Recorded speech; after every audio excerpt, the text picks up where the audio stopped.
There has been sort of a groundswell of opposition to Susie Wiles' role in the Trump White House. Of course, the chief of staff is arguably the most important person in 1600 Pennsylvania, other than the president himself, because she does not come from the quote-unquote loyalist MAGA wing of the Republican Party. She is full-on an establishment operative, right? She was a Republican lobbyist down in Florida for forever. She worked for Ron DeSantis, she worked for George W. Bush. But that's not to say, I do think she has done a sort of a remarkable job about keeping the trains running on time in this second term for President Trump.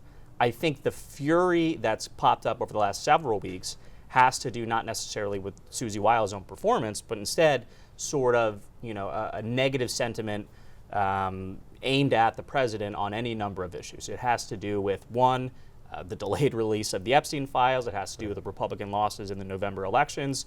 But in particular, the MAGA cadre of President Trump's supporters are angry because they believe Susie Wiles and a couple of other senior administration officials who we'll get into are specifically blocking RFK Jr. from implementing the quote-unquote MAGA agenda over at HHS.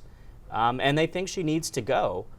But at the same time, I'm talking to a lot of folks within Trump world who are telling me, look, this is typical of a chief of staff, right? Especially around this time when we're heading into the midterm election cycle where the in-government party receives a little bit of negative blowback compared to, when the president was sworn into office. But you can't get mad at the president, right?